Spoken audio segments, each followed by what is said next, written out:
Assalamualaikum warahmatullahi wabarakatuh. Waalaikumsalam warahmatullahi wabarakatuh. Bismillahirrahmanirrahim. Alhamdulillahi rabbil alamin. Wassalatu wassalamu ala ashrafil anbiya'i wal mursalin, Sayyidina wa maulana Muhammadin wa ala alihi wa ashabihi al-mujahidin at-tahirin, amma ba'du. Saudara-saudara kaum muslimin seiman dan sekeyakinan yang berbahagia, pada suatu hari seketika sedang berkumpul dengan para sahabat, Rasulullah pernah memberikan peringatan. Beliau bersabda, yushiku an tada'a alaikumul umamu kama tada'al akalatu ala qas'atiha. Pada suatu saat nanti akan datang di tengah-tengah kamu, wahai umat Islam, di mana orang-orang lain di sekeliling kamu akan bersatu mengerubungi kamu seperti bersatunya orang-orang mengerubungi makanan di atas meja hidangan. Akan datang satu saat nanti di mana kondisimu dikepung sedemikian rupa, yang barat mau menerkam, yang timur mau menghantam, yang selatan mau menginjak-injak, yang utara pun akan menjelajah. Kondisimu seperti makanan di atas meja hidangan. Sebagian sahabat merasa heran dan terkejut, lalu mereka bertanya, amin qillati nahnu yawma izin ya Rasulullah? Apakah jumlah kami pada waktu itu sedikit ya Rasul? Kami sampai dikepung sedemikian rupa? Beliau menjawab, bal antum yawma izin katsir. Sama sekali tidak.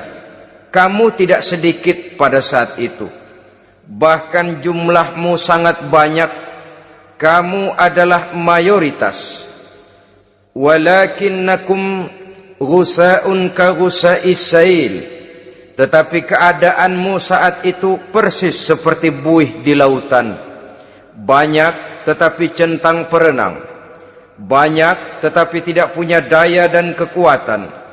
Banyak tapi dipermainkan gelombang lautan, dihempaskan ke tepian pantai tanpa punya makna dan arti. Kondisimu pada saat itu kuantitas yang tanpa kualitas, sehingga orang lain enak saja mengepung kamu. Akidahmu didangkalkan, dibanjiri dengan peradaban dan kebudayaan yang menjauhkan dari agama. Dari segi maksiat dan munkarat seluruhnya mengepung sampai kita melepaskan nilai-nilai Islam kita ini. Dan celakanya, sambung beliau, waliyanzi'anna fi qulubi aduwikumul mahabata minkum. Akan dicabut kehebatanmu di mata musuh-musuhmu, sehingga pada saat seperti itu orang lain memandangmu umat Islam enteng saja, remeh saja, tidak ada apa-apanya. Sudahlah, pokoknya umat Islam sikat saja, umat Islam enteng, umat Islam kecil, umat Islam tidak ada apa-apanya. Alangkah ironinya, alangkah menyedihkannya, memilukan dan sekaligus memalukan. Umat yang mayoritas ini dipermainkan oleh yang minoritas. Umat yang jumlahnya terbesar, terbanyak, bahkan konon menurut catatan sampai 90%, tapi dipermainkan oleh mereka kelompok-kelompok kecil ini. Waliyakzifanna fi qulubikumul wahn. Pada saat itu di hatimu dicampakkanlah penyakit wahan. Sahabat kemudian bertanya, wa mal wahnu ya Rasulullah? Apakah penyakit wahan itu ya Rasul? Beliau menjawab, hubbud dunya wa karahiyatul maut. Penyakit wahan itu tidak lain hubbud dunya wa karahiyatul maut. Terlalu cinta kepada dunia dan terlalu takut kepada mati. materialistis dan takut resiko. Dua penyakit inilah yang menyebabkan walaupun umat ini mayoritas, tapi dipermainkan oleh yang minoritas. Walaupun dia golongan terbesar, tapi nasibnya seperti makanan di atas meja makan. Dari segala macam penjuru mau menghantam dia. Saudara-saudara kaum muslimin yang berbahagia, ini merupakan analisa sosial bahwa pada satu saat nanti akan terjadi di tengah-tengah umat di mana kita dihantam dan diserbu dari segala macam penjuru. Akidah didangkalkan, peradaban dan kebudayaan dirusak, makanan dan minuman diracuni, pakaian ditelanjangi dan lain sebagainya, sampai kita melepaskan nilai Islam yang kita cintai ini. Kondisi sosial ini satu saat akan datang kepada kita. Demikian analisa dan peringatan dari Rasulullah sallallahu alaihi wasallam. Marilah sekarang kita melihat, adalah benar bahwa di zaman sekarang kita insya Allah tidak akan mengalami perang Badar sehebat yang pernah dialami oleh Rasul dan para sahabatnya. Tetapi sesungguhnya perang yang kita hadapi di zaman sekarang ini tidak kalah hebatnya dengan perang Badar, tidak kurang dahsyatnya dengan perang Uhud, tidak kurang ngerinya dari perang Khandaq. Hanya saja yang kita hadapi sekarang ini bukan ujung pedang, bukan ujung tombak, bukan ujung panah. Yang kita hadapi sekarang ini adalah perang akidah, perang ideologi, perang mempertahankan keyakinan. Yang kalau kita kalah sekarang, kita memang masih beragama, tetapi anak kita, cucu kita, generasi yang akan hidup 5, 10, 20, 30 tahun yang akan datang, wallahu a'lam bissawab. Islam, saudara-saudaraku, tidak mungkin hilang dari dunia. Tetapi tidak mustahil Islam gulung tikar dari desa kita. Tidak mustahil Islam gulung tikar dari kampung dan kota kita, jikalau kita tidak menjaganya, jikalau kita tidak memeliharanya, bahkan jikalau kita tidak mewariskannya kepada anak-anak kita, generasi yang akan datang. Marilah kita mengingat sejenak bagaimana Islam di Spanyol yang pernah jaya, pernah mewarnai daratan Eropa, dan yang sekarang hanya sekedar tinggal ceritanya saja. Ini pernah diperingatkan oleh Rasul dalam satu hadis, sayati ala ummati zamanun la yabqal Islam illa ismun wala minal Quran illa rasmun. Akan datang satu masa di tengah umatku di mana pada masa itu Islam ada tapi hanya tinggal sekedar namanya saja, dan Quran pun ada tapi cuma sekedar tinggal tulisannya saja. Apabila kita tidak mewariskan ini kepada generasi yang akan datang, maka serbuan-serbuan dari berbagai macam penjuru dari hari ke hari semakin kita rasakan kehebatannya. Tidak mustahil sejarah Spanyol akan terjadi di desa kita, akan terjadi di kampung kita, akan terjadi di kota kita. Orang Spanyol, kalau mereka cerita kepada anaknya, mereka akan cerita, nak, di sini dulu ada masjid. Kapan Pak? Dulu bener dah. Banyak orang Islam kalau hari Jumat pada sembahyang, kapan itu Pak? Dulu sekali.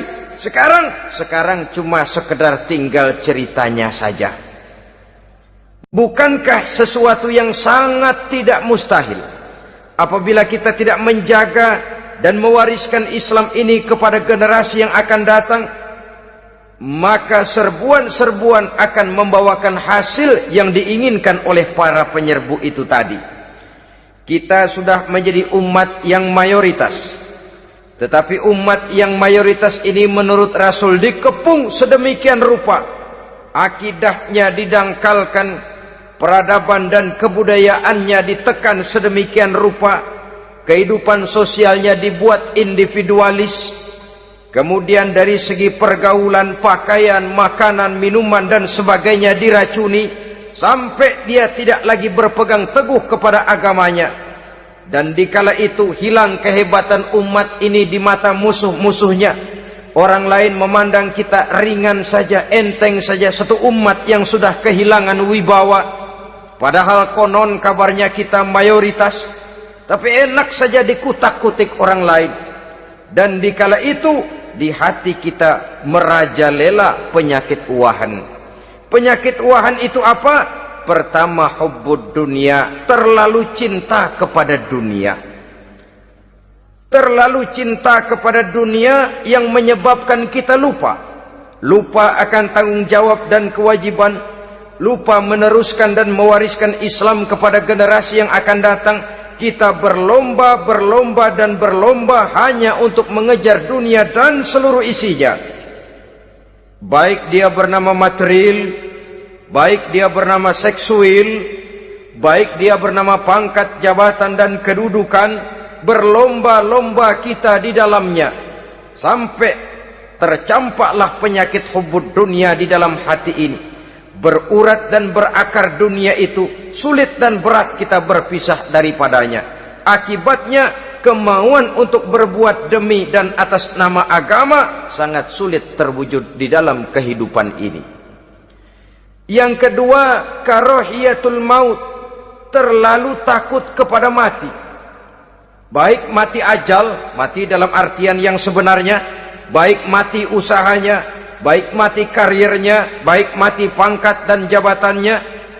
Sehingga dengan demikian akibatnya jatuhlah kita menjadi umat yang kehilangan wibawa di mata orang lain. Saudara-saudara kaum muslimin rahimakumullah, saya katakan tadi, perang yang kita hadapi di zaman sekarang adalah perang akidah. Perang menghadapi peradaban dan kebudayaan yang menghancurkan moral daripada anak-anak kita. Perang menghadapi banjirnya maksiat dan munkarat.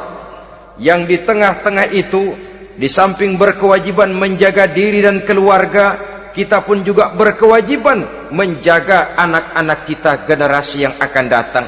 Mengarahkan dan mendidik mereka sesuai dengan yang dikehendaki oleh Allah Subhanahu wa ta'ala.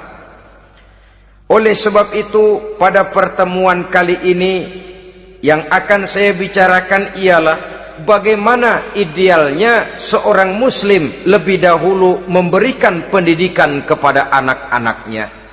Di tengah satu situasi dan kondisi di mana serbuan datang silih berganti melanda dan menghantam umat Islam, kemana anak-anak kita ini harus kita arahkan? Karena kita orang tua mempunyai tanggung jawab. Anak adalah amanah, menyia-nyiakan amanah adalah dosa, dan dosa itu merupakan satu dosa yang besar. Bahkan orang tua bisa saja masuk neraka kalau tidak bertanggung jawab tentang anak-anaknya. Satu riwayat menjelaskan, ada orang soleh, ngajinya cukup, sholatnya cukup, puasanya cukup, zakatnya cukup, di mana ada majelis taklim hadir, baca Quran hobi, fitnah orang tidak pernah. Di akhirat setelah disidang dia ternyata lebih banyak kebaikannya daripada kejahatannya, maka dia pun diperintahkan dan dipersilahkan masuk ke dalam surga. Giliran anaknya disidang, biang okem nih anak. Ditanya, siapa Tuhanmu? Tidak tahu. Siapa nabimu? Ente nyaho. Apa kitabmu? Ora gelem. Kamu pernah sholat? Tidak. Zakat? Tidak. Puasa? Tidak. Judi? Hobi. Zina? Tiap malam. Mabuk? Berat. Wah, brengsek kamu. Kebaikan tidak ada barang sedikit pun, sementara kesalahan dan dosa berlipat ganda. Kamu neraka. Anak ini protes. Benar, saya tidak kenal siapa Tuhan saya. Saya tidak tahu siapa nabi saya. Saya tidak tahu kitab suci dan kiblat saya. Saya tidak sholat, tidak zakat, tidak puasa. Tiap malam saya judi, saya zina, saya mabuk. Tapi saya kerjakan semua itu karena saya tidak tahu dan orang tua saya tidak pernah memberitahu saya. Dia enak-enakan hadir di majelis taklim, saya nyekek botol, didiemin saja. Dia enak-enakan baca Quran, saya zina, didiamkan saja. Saya bukan tidak mau, orang tua saya sama sekali tidak pernah mendidik saya. Dia mau benar sendiri. Maka kalau sekarang saya harus masuk ke dalam neraka, saya menuntut agar orang tua saya ikut sama-sama bergabung dengan saya ke dalam neraka. Gara-gara dia tuh saya jadi begini. Orang tuamu yang mana? Tuh, yang barusan mau ke surga. Ini orang tua yang sudah mau berangkat ke surga dipanggil. Sebentar dulu, Mas. Ini benar anak kamu? Iya, Pak. Waktu di dunia kamu tidak pernah ajarin dia ngaji? Sampai dia tidak kenal Tuhannya, tidak kenal nabinya, tidak kenal kiblat dan kitab sucinya? Iya, Pak. Dia tidak sholat, kamu diamkan saja. Dia tidak puasa, tidak zakat, kamu bersikap masa bodoh. Bahkan dia judi, dia zina, dia mabuk, kamu pun berdiam diri saja. Iya, Pak. Tahukah kamu bahwa anak ini adalah amanah? Menyia-nyiakan amanah artinya khianat, dan khianat adalah dosa yang sangat besar. Kamu tidak bertanggung jawab, maka kamu, anakmu gabung ke dalam neraka. Saudara-saudara kaum muslimin rahimakumullah, itu sebabnya Allah pesan benar-benar, ya ayyuhalladzina amanu qu anfusakum wa ahlikum nara. Hai orang-orang yang beriman, jaga dirimu dan keluargamu, istri, anak, orang-orang yang menjadi tanggung jawab dan kewajiban kita, jaga dan pelihara mereka dari api neraka. Saudara-saudara kaum muslimin, lalu kalau kita orang-orang tua yang hidup di zaman sekarang ini sudah sering beristighfar, mengurut dada, melihat situasi, membaca peta keadaan, konon tantangan yang akan dihadapi oleh anak-anak kita 15, 20, 25 tahun yang akan datang jauh lebih berat dari apa yang kita hadapi sekarang ini. Maka adalah wajar jika kita sebagai orang tua yang cinta kepada agama, cinta kepada anak-anak kita, berpikir untuk mewariskan nilai-nilai yang luhur ini kepada anak-anak kita generasi yang akan datang. Bagaimana pada mulanya kita harus mendidik mereka? Mari kita telusuri apa yang dicontohkan oleh Al-Quranul Karim.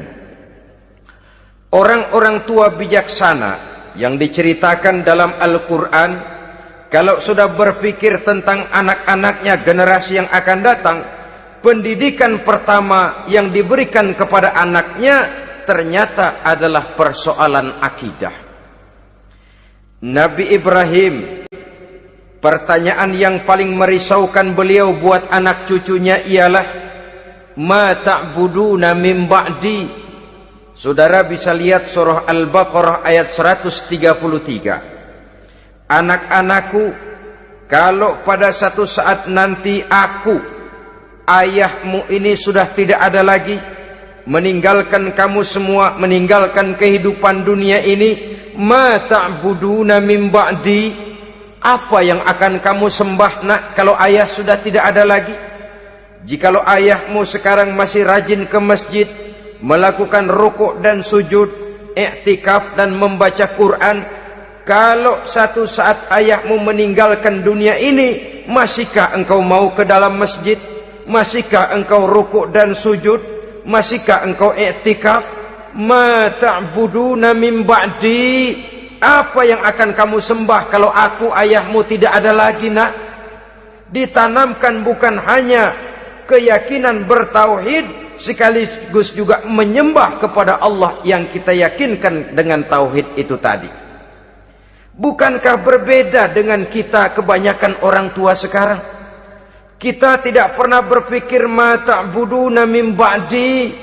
Kalau bapak tidak ada, kamu nyembah apa nak? Kita orang tua sekarang pagi-pagi malah berpikir ma ta'kuluna min ba'di.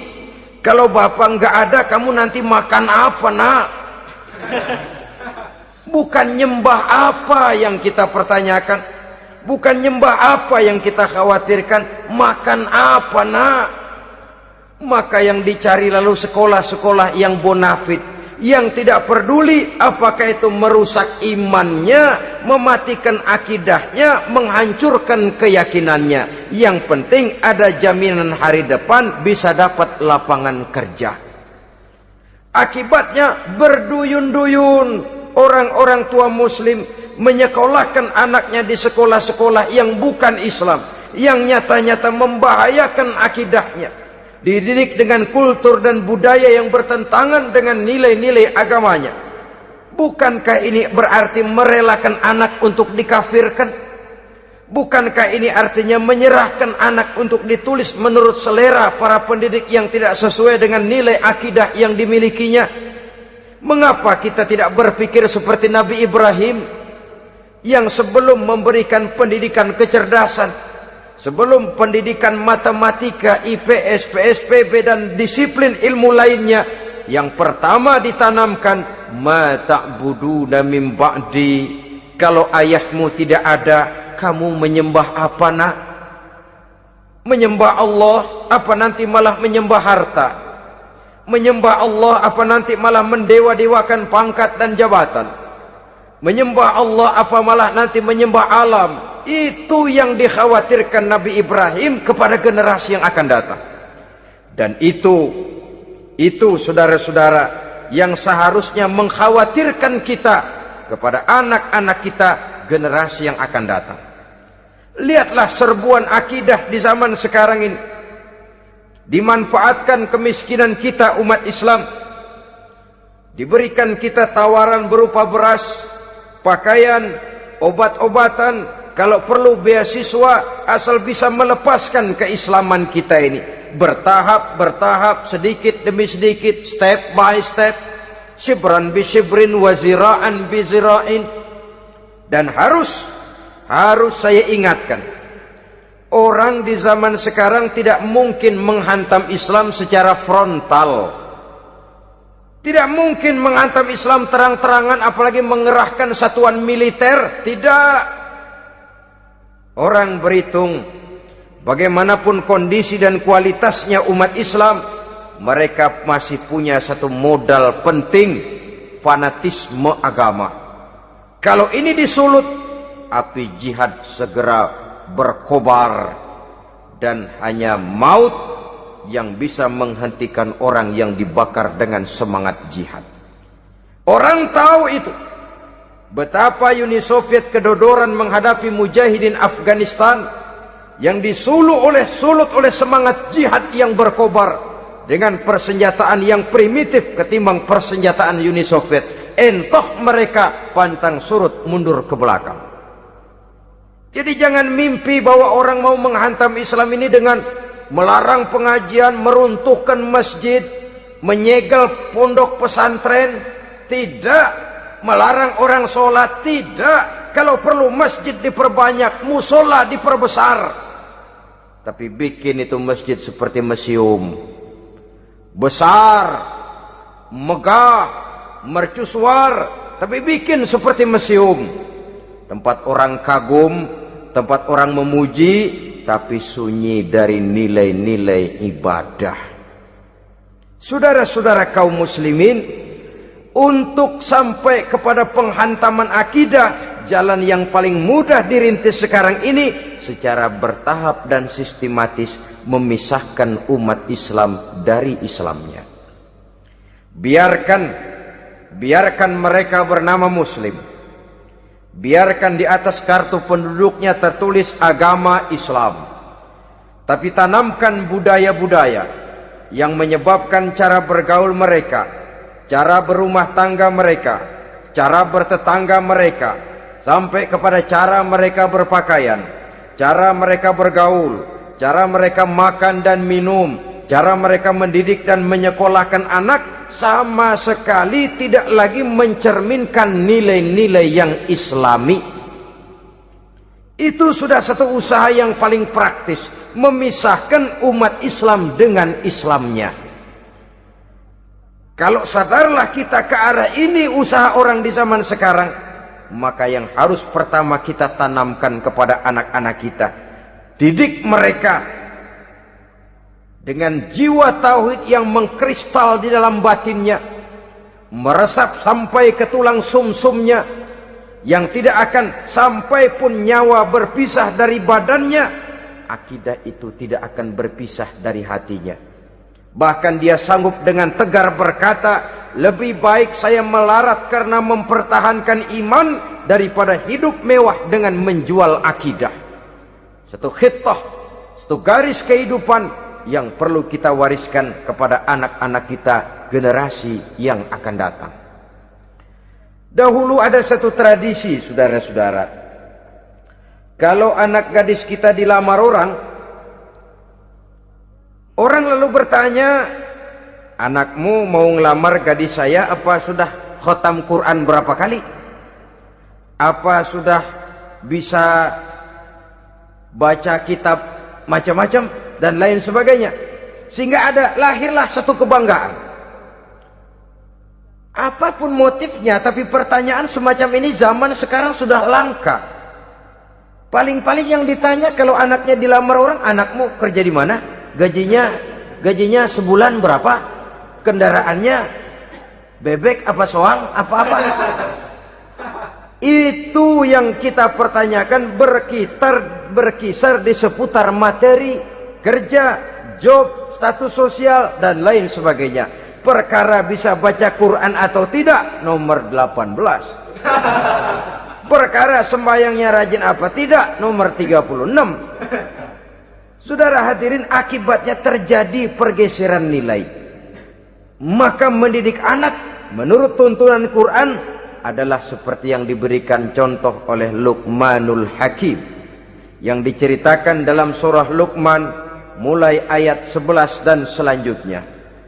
Apa pendidikan pertama yang harus kita berikan kepada anak?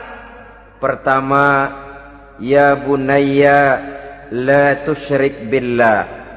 Wahai anakku, jangan sekali-kali engkau menyekutukan Allah. Nak, jaga tauhid, pelihara iman, mantapkan akidah. Ini dasar yang pertama. Belum lagi anak mengenal berbagai macam disiplin ilmu, yang pertama ditanamkan tauhid. Ini yang mendasari kehidupan. Ini yang akan menjadi mewarnai dan menjadi warna dari kepribadian seseorang. Sentuhan jiwa tauhid di dalam diri si anak. Belum lagi sempat dia kenal yang lain. Yang pertama yang kita tanamkan, kita wariskan, kita berikan, la tusyrik billah. Jangan sekali-kali menyekutukan Allah. Nah, kalau ini sudah tertanam, ini sudah merupakan satu fondasi yang kuat. Selebihnya nanti tinggal melihat bakat si anak, kemana dia harus dididik ini. Yang terpenting nilai iman lebih dahulu tanamkan.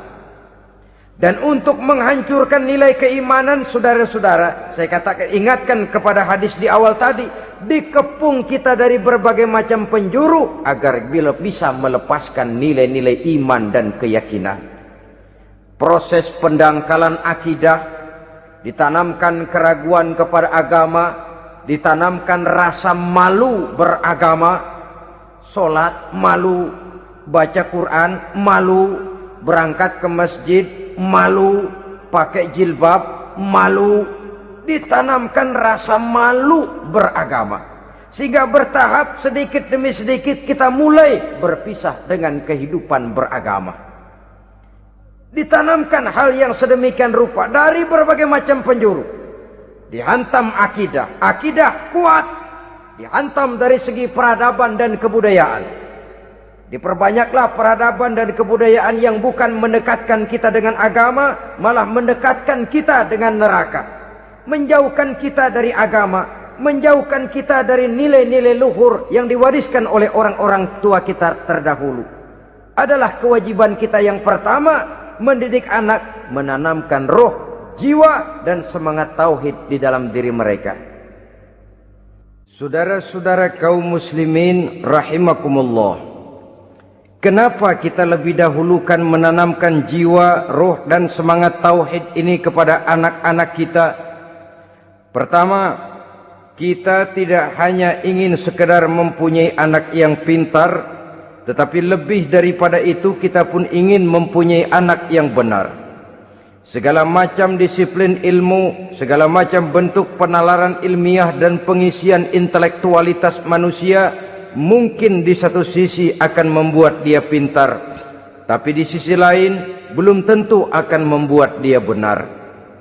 Nabi pernah memberikan peringatan, man izdada ilman walam yazdad huda lam yazdad minallahi illa bu'da. Orang yang hanya bertambah ilmu pengetahuannya tapi tidak bertambah hidayah dari Allah, tidak makin mantap keimanannya, maka seluruh nilai-nilai ilmunya hanya akan menjauhkan dia dari Allah Subhanahu wa taala. Dan adalah lebih merupakan azab daripada nikmat kalau kita diberikan ilmu pengetahuan yang hanya akan menyebabkan kita semakin jauh dari Allah Subhanahu wa taala. Yang kedua, sesungguhnya roh, jiwa dan semangat tauhid yang melekat dalam diri anak pada puncaknya akan melahirkan satu disiplin murni yang tumbuh dari dalam dirinya sendiri, di mana si anak dalam kehidupannya merasakan dimanapun dia berada, kemanapun dia pergi, ia selalu merasakan kehadiran Allah dekat dalam hidupnya. Ia sadar sesadar-sadarnya bahwa tidak ada satu perbuatan yang bagaimanapun kecilnya yang bisa disembunyikan dari kekuasaan Allah Subhanahu wa taala. Yang ketiga, dengan penanaman roh, jiwa dan semangat iman ini, maka diharapkan anak-anak nanti pada pertumbuhannya sanggup mengendalikan hawa nafsunya. Dengan kata lain, bahwa penanaman jiwa tauhid, penanaman roh dan semangat keimanan ini merupakan kondisi dasar yang harus dilakukan sebelum yang lain-lainnya. Kemudian pendidikan kedua yang diberikan oleh Al-Quran melalui contoh dan model dengan Luqmanul Hakim ini, setelah menanamkan tauhid, ditanamkanlah kepada si anak ini rasa hormat kepada orang tuanya. Wa wassaynal insana biwalidayhi, dan kami wasiatkan kepada manusia untuk berbakti kepada ibu bapaknya. Hamalathu ummuhu wahnan ala wahnin, karena ibunya telah mengandungnya dengan kepayahan di atas kepayahan. Maksudnya dengan kepayahan dan kelelahan yang berlipat ganda. Sehingga ketika Rasul ditanyakan orang, "Ya Rasul, siapa yang paling harus saya taati di dunia ini?" Beliau menjawab, "Ibumu." Kemudian, "Siapa lagi ya Rasul?" "Ibumu." Setelah itu, "Siapa lagi ya Rasul?" "Ibumu." Dan kemudian, "Siapa ya Rasul?" "Bapakmu." Ibu, ibu, ibu, bapak. Bahkan al-jannatu tahta aqdamil ummahat, surga berada di bawah telapak kaki ibu. Bagaimana menanamkan rasa hormat kepada orang tua di hati anak? Tentu yang pertama, bagaimana orang tua bisa memberikan keteladanan.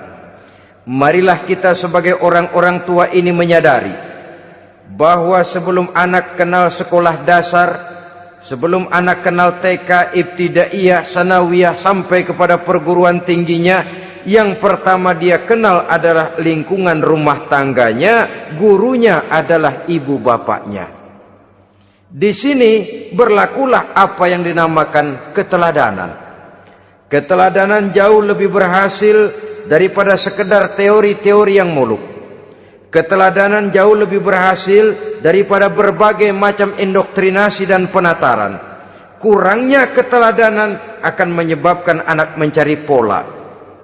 Apabila kita orang tua ini tidak bisa memberikan keteladanan yang baik kepada anak-anak kita, maka pada suatu saat anak-anak akan menganggap enteng dan kehilangan wibawa kita sebagai orang tua di mata mereka.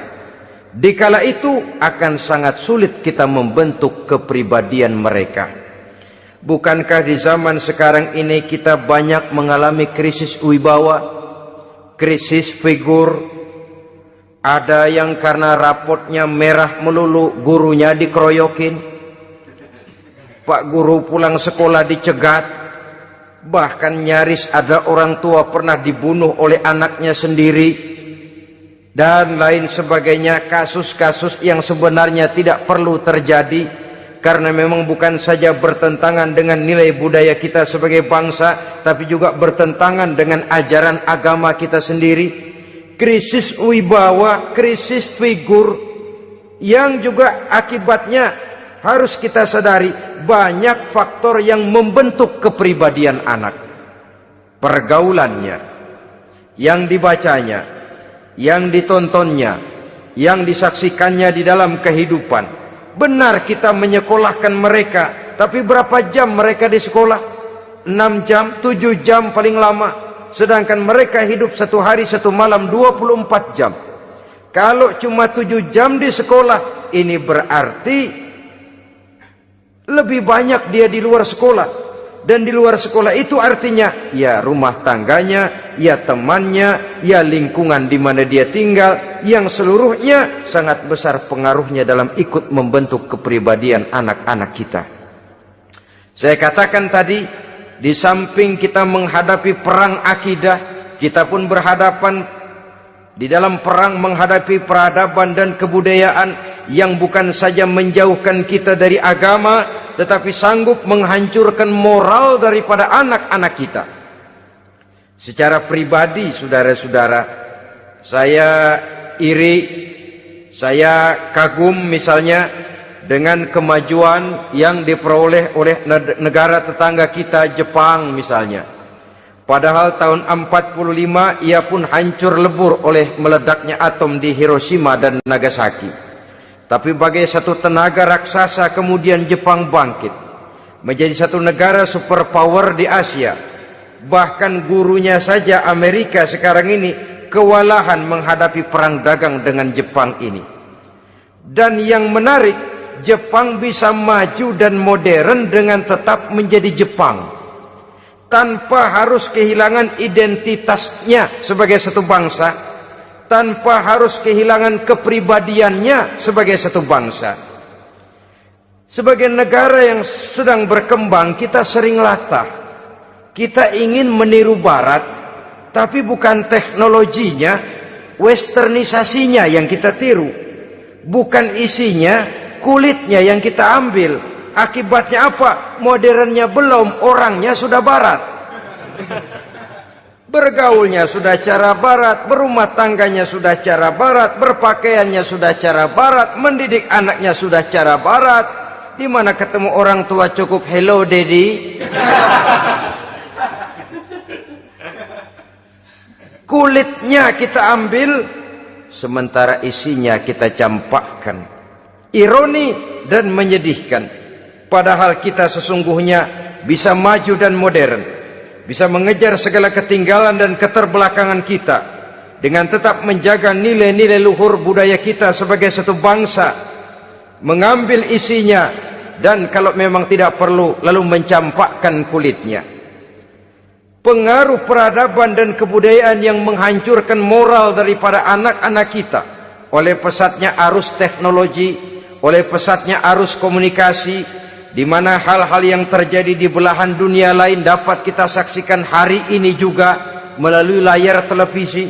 Yang terjadi di Amerika, di Eropa, di Afrika, di ujung dunia yang paling ujung sekalipun, di ujung dunia yang paling ujung, hari ini kejadian, hari ini sudah bisa kita saksikan. Pesatnya arus komunikasi, kalau jatuh ke tangan anak-anak kita yang belum mempunyai filter, daya saring positif, akan dicerna oleh mereka tanpa memilah dan memilih. Akibatnya orang kampung bilang kelolodan. Makan nggak dikunyah lagi, tentu saja akhirnya kelolodan. Dan kalau sudah kelolodan, menyusahkan kita seluruhnya. Oleh karena itu budaya menghormati orang tua perlu dijaga, perlu dipelihara dan diwariskan kepada anak-anak kita. Tali silaturahmi sehingga ada respeknya kepada orang tuanya. Jangan bapaknya dianggap CS, ibunya dianggap CS, kakeknya dianggap CS. Hilang rasa respek, hilang rasa menghormati. Sementara orang tua sendiri tidak bisa memberikan keteladanan, kurang mendapat perhatian dan lain sebagainya. Apalagi kalau baik ibu maupun bapak adalah orang-orang karier yang setiap hari sibuk menghadapi tugas masing-masing. Bapak sibuk rapat, pindah kantor sana kantor sini, ibu sibuk arisan, besarlah anak-anak di tangan pembantu dan lain sebagainya, sehingga dia merasa kurang mendapat perhatian, dan ini akan ikut membentuk warna dari kepribadian yang dimilikinya. Sampai kepada pelosok-pelosok desa, jaringan televisi memang menguntungkan. Tapi kalau sudah sampai kepada menayangkan budaya-budaya yang tidak sesuai dengan pola di mana mereka tinggal, pola lingkungannya, dan ingin mereka terapkan dalam kehidupan, ironi dan menyedihkan. Maka sering dikatakan, jikalau ABRI masuk desa, rakyat beruntung. Jikalau listrik masuk desa, rumah jadi terang. Jikalau koran masuk desa, rakyat jadi cerdas. Jikalau hakim masuk desa, rakyat lalu sadar hukum. Tapi jikalau maksiat dan munkarat masuk desa, minuman keras masuk desa, judi masuk desa, pelacuran masuk desa, rakyat tentu kiamat. Dan kita harus punya budaya untuk memilah dan memilih, mempunyai filter untuk jadi daya saring positif. Oleh karena itu saudara-saudara, tahap kedua setelah menanamkan jiwa tauhid kepada anak, tanamkan rasa hormat kepada orang tuanya. Orang tua itu ibu bapaknya, orang tua itu guru-gurunya yang mengajarkan dia, atau yang dianggap tua yang lebih senior dari dia. Karena tidak ada satu peradaban yang berdiri sendiri. Bagaimanapun maju dan modernnya kita sekarang, tentu merupakan mata rantai yang berkaitan dari generasi terdahulu. Ini yang kedua. Setelah tauhid, berbakti kepada ibu dan bapak.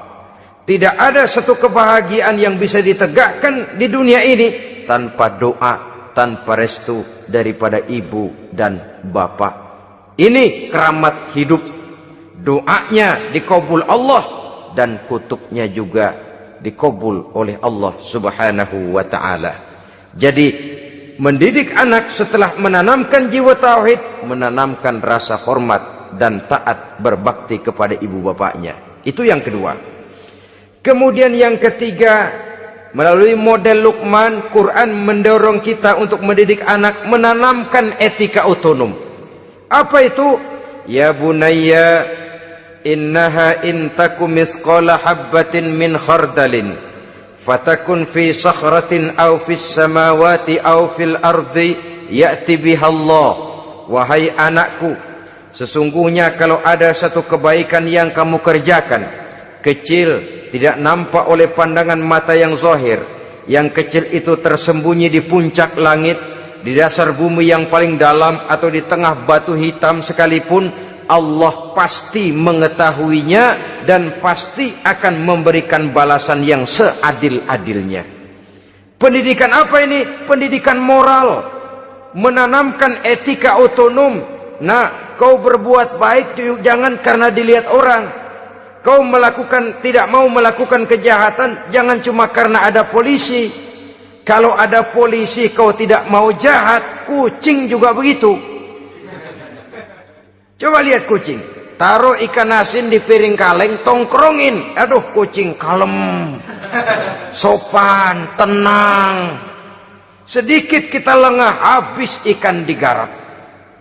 Tapi ditanamkan satu kesadaran, kemanapun kau pergi, nak, apapun yang kau kerjakan, tersembunyi di tengah batu, di dasar bumi, di puncak langit, Allah pasti tahu. Dalam bahasa yang ringan, nak, kita ini diawasi oleh 2 hiperkomputer yang maha sensitif, produksi langit, mereknya Rokib dan Atid. Itu komputer yang sangat peka dan sensitif. Jangankan kita berbuat, kita berniat baik saja, komputer sudah nyatat sendiri. Inilah yang orang sekarang namakan waskat, nah, pengawasan malaikat. Kalau hidup sudah merasa diawasi oleh malaikat, waskat berhasil. Tapi kalau waskat sudah diawasi malah nekat, itu yang gagal. Atau yang diawasi dan yang mengawasi sama-sama sepakat, nah, itu juga bisa cincai. Saudara-saudara kaum muslimin rahimakumullah, waskat dalam pengertian kita muslim, bagaimana hidup ini merasakan diawasi oleh malaikat. Intelektualitas yang tinggi sekalipun, IQ yang nilainya plus sekalipun, disiplin ilmu yang bagaimanapun banyak yang memenuhi benak kita, tanpa diiringi oleh etika otonom, orang sering mencari celah dan kesempatan. Mencari celah dan kesempatan. Tapi kalau sudah merasa, kemanapun saya pergi, dimanapun saya berada, kebaikan bagaimanapun sekecilnya saya lakukan, toh Allah pasti akan memberikan balasan. In khairan fa khairun, wa in syarran fa syarrun. Jikalau baik, baik balasan yang kita terima. Jikalau jahat, jahat kejahatan yang kita terima. Kalau sudah ke arah ini kita berpikir, maka sesungguhnya kalau kita berbuat baik kepada orang lain, hakikatnya kita sudah berbuat baik kepada diri kita sendiri. Lalu tidak ada merasa rugi berbuat baik kepada orang. Karena manakala dia melakukan kebaikan kepada orang lain, artinya dia sudah berbuat baik untuk dirinya sendiri. Jadi setelah tauhid, kemudian berbakti kepada ibu bapak, yang ketiga baru pendidikan tentang akhlak, tentang moral. Pola ini yang sering terlupakan oleh kita, bahwa bagi kita itu pendidikan tidak lain upaya mencerdaskan otak anak. Jangan sampai sebab ini kelihatannya pembangunan makin maju, persaingan hidup makin tajam, tensi ekonomi semakin tinggi, sementara jumlah tenaga kerja dengan lapangan kerja yang tersedia jauh dari mencukupi. Jikalau tidak membekali anak dengan pendidikan yang menunjang lapangan pekerjaan, orang tua khawatir, takut sekali anaknya jadi gelandangan. Dikhawatirkannya kehidupan dunia ini, sementara dia lupa kalau anaknya bisa jadi gelandangan di akhirat. Padahal selama-lamanya gelandangan di dunia, paling seumur manusia itu 60 tahun, 70 tahun lah umur orang sekarang. 70 itu sudah luar biasa itu. Tapi kalau harus menggelandang di akhirat, menjadi gelandangan di akhirat, alangkah menyedihkannya. Apakah akan kita korbankan satu kehidupan yang langgeng, abadi, cuma karena tertipu oleh fata morgana dan kamuflase? Kita korbankan yang sedikit, kita korbankan yang besar karena kita memilih yang sedikit. Dalam bahasa Al-Quran memang pernah diceritakan hidup ini hakikatnya perlombaan, saudara-saudara. Perlombaan. Dan di dalam perlombaan itu ada yang menang, ada yang kalah. Al-Quran lalu memberikan peringatan, Alhaakumut takatsur, kamu telah lalai karena berlomba-lomba memperbanyak harta, mempertinggi pangkat dan kedudukan, hatta zurtumul maqabir, sampai kamu akan masuk ke liang kubur baru sadar. Apalagi kalau nafas sudah sampai di tenggorokan. Persis Fir'aun sudah tenggelam di lautan merah, mau mampus, baru dalam sekaratnya amantu bi Rabbi Musa wa Harun. Kalau begini caranya, saya juga percaya kepada Tuhan Musa dan Harun, percaya kepada Allah. Sudah mau mati, baru amantu bi Rabbi Musa, kami percaya kepada Tuhan Nabi Musa, kata Fir'aun. Malaikat maut kesal benar, dilelepin terus di laut. Mampus tuh sekalian. Hidup ini memang kita berlomba. Berlomba dengan waktu, berlomba dengan umur, berlomba dengan tenaga, berlomba dengan tetangga. Yang jangankan kita sampai mundur, berhenti saja sejenak, kita akan ditinggalkan oleh yang lain. Tiada kata mundur, bahkan tiada kata berhenti. Sekali kita melangkah, melangkahlah terus. Tapi berlombalah seperti yang dikehendaki Quran. Fastabiqul khairat. Berlomba-lombalah di dalam kebajikan. Jangan berlomba-lomba di dalam kemaksiatan, kemunkaran, kejahatan. Berlombalah dalam urusan kebaikan. Saudara-saudara kaum muslimin rahimakumullah. Tauhid, berbakti kepada ibu bapa, kemudian pendidikan tentang moral. Apabila pendidikan tentang moral sudah tertanam, barulah lihat bakat si anak. Kemana bakatnya? Anak saya kelihatannya dari kecil demennya main bedil-bedilan saja. Abri kali itu. Kirim ke Magelang, masukkan akabri. Tapi dengan syarat 3 itu tadi. Iman sudah tertanam, rasa bakti kepada ibu bapak sudah ada, dan punya nilai moral. Sehingga boleh jadi nanti dia menjadi jenderal yang beriman, yang berbakti kepada ibu bapaknya, dan punya moral yang tinggi. Kan lebih baik rakyat rendah tapi akhlaknya tinggi, daripada pejabat tinggi tapi moralnya rendah. Jauh lebih baik rakyat rendah punya moral tinggi ketimbang pejabat tinggi punya moral rendah. Nilai moral ini yang jadi ukuran dan barometer di masyarakat. Yang ini yang sering kita lupakan. Bahwa kehancuran satu bangsa dimanapun di dunia ini selalu dimulai dengan kehancuran moral daripada bangsa itu sendiri. Sekarang membina nilai moral ini berat. Gadis kita, remaja, putri, diberikan pakaian jilbab, mungkin dia sendiri masih setengah-setengah, ditambah lagi oleh ledekan temennya. Jilbab lah kuno. Bau sorga lah, bau masjid lah, bau menyan lah. Ditanamkan rasa malu untuk hidup dekat dengan agama. Kalau moral semacam ini sudah tertanam, sedikit demi sedikit kita mulai mengucapkan selamat tinggal kepada agama. Dan kemalangan apa yang lebih malang kalau kita sudah jauh dari agama ini? Bukankah Islam telah menyelamatkan manusia dari penyakit jahiliyah dan membawanya kepada satu kehidupan yang maju dan modern? Kalau kita tinggalkan Islam ini, bukankah artinya kita akan kembali kepada satu zaman jahiliyah? Hanya saja jahiliyah itu berada di abad modern. Versinya tentu lebih modern. Kalau zaman jahiliyah dulu mabuknya pakai arak, zaman sekarang sudah macam-macam orang bisa mabuk. Kalau zaman jahiliyah dulu anak perempuan dikubur hidup-hidup, zaman sekarang kadang-kadang belum sempat lahir ke dunia, malah sudah dibunuh lebih dahulu. Versinya saja yang berbeda. Kalau di zaman jahiliyah dahulu manusia menyembah batu yang bernama Latta, Uzza, Manat, dan Hubal. Di zaman jahiliyah modern sekarang ini, orang sering menyembah kepala bagiannya, sering menyembah atasannya, sering menyembah komputer, sering menyembah teknologi modern yang lebih diyakininya daripada Allah sebagai keyakinan sentral di dalam hidupnya. Saudara-saudara kaum muslimin rahimakumullah. Jadi yang ketiga, nilai moral yang ditanamkan kepada anak-anak kita supaya dia bisa menghadapi tantangan-tantangan hidup yang semakin berat ini dengan tetap berpegang teguh kepada nilai-nilai moral yang diwarnai oleh jiwa keimanannya yang bersumber dari ajaran agamanya.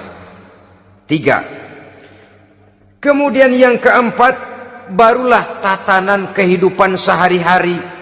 Apa kata Luqman? Ya bunayya aqimis shalah. Setelah bertauhid, berbakti kepada ibu bapa, punya nilai moral. Ya bunayya aqimis shalah, nak dirikan solat. Rumah tangga muslim. Anak berumur 7 tahun sudah berani meninggalkan solat. Kata Nabi, pukul. Bukan untuk menyakiti, untuk mendidik. Karena sayang kepada anak. Saudara-saudara, kita khawatir betul kepada anak. Kalau dia pulang dari sekolah, buru-buru kita sebagai orang tua bertanya, sudah makan nak? Sudah istirahat nak? Tapi jarang kita sebagai orang tua melontarkan, sudah sholat nak? Bahkan kita bisa memberikan sugesti kepada anak. Nah, kalau kau naik kelas 1 sampai naik ke kelas 2, bapak beliin sepeda. Tamat SD nak, motor. Tamat SMP nak, ke Bali kita. Tamat SMA nak, Singapura. Saudara-saudara, tapi kalau untuk urusan sholat misalnya, kita tidak pernah memberikan sugesti kepada anak-anak kita. Nah, kalau kau hafal Fatihah lengkap dengan artinya, bapak beliin sepatu. Nah, kalau kau bisa sholat dengan baik, cukup syarat rukunnya, bapak beliin sepeda. Ada rangsangan, ada sugesti yang membuat anak lebih tergerak untuk hidup dalam suasana keagamaan. Ya bunayya aqimis sholat, nak dirikan sholat. Sebab ini sandaran vertikal yang paling langsung antara manusia dengan Tuhannya. Menyadari bahwa sepanjang yang bisa dilakukan oleh manusia hanyalah berusaha, dan kepastian sepenuhnya ada di tangan Allah. Dengan sholat kepribadianmu diperteguh, dengan sholat sandaran vertikalmu kepada Allah diperkuat. Dan pada waktunya nanti Al-Quran memberikan bimbingan, hendaklah minta tolong kepada Allah dengan sabar dan tetap mendirikan sholat. Ya bunayya aqimis sholat. Setelah itu, wa'mur bil ma'rufi wanha 'anil munkar. Tegaklah membina yang ma'ruf, tegaklah mencegah yang munkar. Ini sikap hidup sudah. Sholat tadi tugas hidup. Lalu sikap hidup tampil di tengah masyarakat, membina yang ma'ruf, mencegah yang munkar sesuai dengan kesanggupan masing-masing. Bukankah setiap kita kepingin punya anak yang bermanfaat, setidaknya bagi keluarganya, syukur kalau bisa bagi lingkungannya, bagi masyarakat, bangsa dan negaranya. Dan satu di antara tanda orang yang bermanfaat, kalau dia bisa hidup menjadi penganjur yang ma'ruf dan pencegah yang munkar. Dan itu kalau tidak ada hidayah, sulit orang mau melaksanakan itu. Sebab apa? Ada kecenderungan belakangan ini di mana agama dianggap urusan pribadi. Sehingga orang lalu sering bilang, jangan bawa-bawa agama dah, itu kan bukan urusan agama. Ini sudah ciri berpikirnya sekuler. Jangan bawa-bawa agama. Agama urusan pribadi, artinya orang mau sholat mau enggak, jangan bilang apa-apa dah. Urusan dia sendirian. Dia mau puasa dia enggak, merdeka saja, urusan pribadi. Agama bukan persoalan pribadi. Apalagi jikalau sudah menyangkut amar ma'ruf dan nahi munkar. Siap menegakkan yang baik, mencegah yang munkar, untuk tegaknya satu masyarakat yang diwarnai oleh kebaikan dan terhindar dari segala macam kejahatan. Dan terus ayat-ayat selanjutnya mencerminkan sikap hidup. Namun yang intinya, cara mendidik anak yang baik, yang dicontohkan oleh Al-Quran dengan Luqmanul Hakim sebagai model. Pertama, tanamkan tauhid. Yang kedua, tanamkan rasa hormat dan berbakti kepada ibu bapaknya. Yang ketiga, tanamkan moral, nilai akhlak yang tinggi. Setelah itu yang keempat, biasakan hidup dalam suasana keagamaan. Kontrollah sholatnya, kontrollah baca Qur'annya, kontrollah puasanya di bulan Ramadan. Ajaklah anak-anak sholat berjamaah, sehingga dengan demikian dia terbiasa oleh satu suasana yang mendekatkan dia dengan nilai agamanya. Dari sana diharapkan nilai-nilai ilmu yang didapatnya dari bangku sekolah akan menciptakan keseimbangan dengan yang ditanamkan oleh orang tuanya dalam bentuk yang dijelaskan oleh surah Luqman itu tadi. Sehingga apabila keseimbangan ini terwujud, akan menjalin keseimbangan dalam pola berpikir, dan keseimbangan dalam pola berpikir akan melahirkan keseimbangan dalam perbuatannya. Terwujudlah kita harapkan insan yang fid dunya hasanah wa fil akhirati hasanah. Inilah harapan kita semua. Mudah-mudahan Allah memberikan kekuatan kepada kita untuk mewariskan nilai-nilai yang baik kepada generasi yang akan datang, sehingga esok harus lebih baik daripada hari ini dan lusa harus lebih baik daripada hari esok. Terima kasih atas perhatian saudara. Mohon maaf atas segala kekurangan. Usikum wa nafsi bitaqwallah. Wassalamualaikum warahmatullahi wabarakatuh. Waalaikumsalam warahmatullahi wabarakatuh.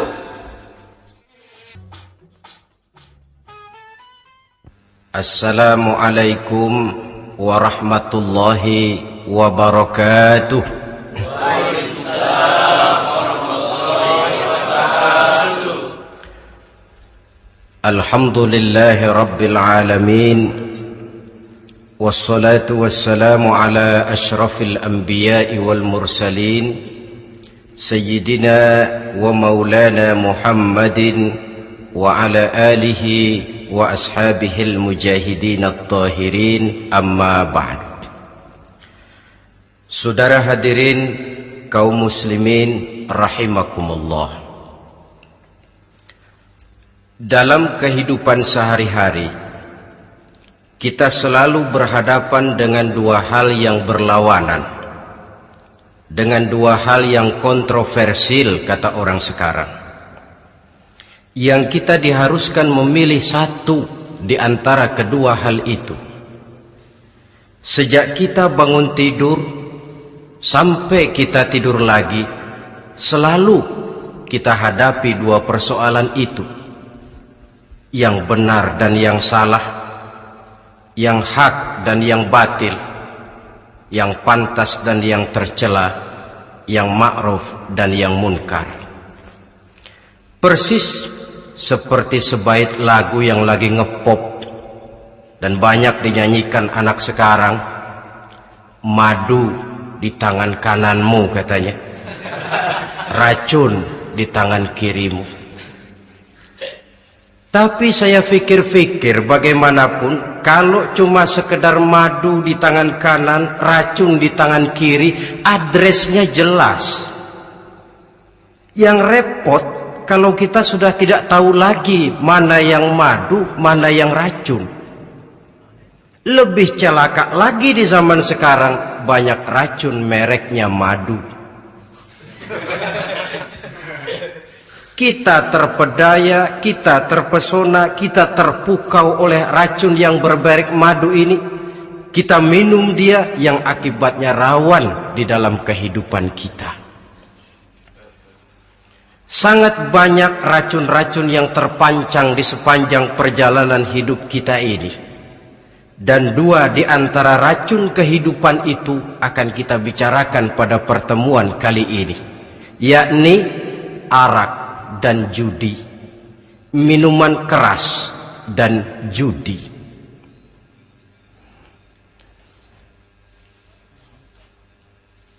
Sebagai yang kita maklum bahwa Islam bertujuan memelihara kemuliaan manusia yang diciptakan fi ahsani taqwim, dalam bentuk yang paling sempurna. Arak atau minuman keras jelas merupakan hal yang merusak dari berbagai aspek kehidupan. Entah kesehatan tubuh, entah pertumbuhan akal, ketentraman rumah tangga, ketentraman masyarakat, bangsa dan negara. Cobalah sejenak kita adakan penyelidikan. Kalau masuk kita ke dalam penjara, melihat sel-sel di sana, berapa banyak yang mendekam di sel karena urusan minuman keras. Masuk kita ke rumah sakit, berapa banyak yang dirawat akibat minuman keras, akibat stres yang dialaminya. Berapa banyak rumah tangga berantakan, berapa banyak pembunuhan terjadi, pemerkosaan terjadi akibat daripada minuman keras ini. Yang paling ironi kalau dia sudah menyerang anak-anak muda kita. Padahal kita tahu remaja pemuda adalah bentuk miniatur daripada kehidupan suatu bangsa. Akan bagaimana warna Indonesia 20, 30, 40 tahun yang akan datang, remaja dan pemuda kita jawabannya. Bahkan dari segi agama pun akan bagaimana warna Islam di Indonesia 20-30 tahun yang akan datang, remaja itu pula jawabannya. Karena itu tidak terlalu berlebihan kalau saya berkata bahwa untuk menghancurkan Islam di Indonesia ini tidak perlu menghancurkan pondok pesantren, tidak perlu menutup masjid, melarang pengajian, menyegel musola, tidak perlu. Untuk menghancurkan Islam di Indonesia cukup dengan meracuni remaja, pemuda-pemudi Islam di Indonesia. Kalau mereka sudah diracuni, dijauhkan dari agamanya, masalahnya tinggal menunggu pergantian generasi. Maka yang jadi pilot proyek jelas remaja, pemuda, termasuk dengan menanamkan pengaruh minuman keras. Ditanamkan ke tengah remaja kita ini untuk jauh dari tuntunan agama. Hei pemuda-pemuda Islam, kalau kau mau jadi pemuda modern, jangan dekat-dekat ke masjid. Masjid khusus 60 tahun ke atas. Sepertinya di depan masjid itu ada papan pengumuman masjid khusus 60 tahun ke atas. Baca Quran kolot. Seiring dengan itu lalu modernisasi diartikan dengan westernisasi. Kau tidak akan bisa jadi pemuda modern sebelum semua yang datang dari barat kau telan mentah-mentah. Kau harus bisa bergaul seperti orang barat, berumah tangga macam orang barat, makan minum seperti orang barat. Kalau nyanyi lagu barat yang orang lain gak ngerti, kamu juga gak tahu.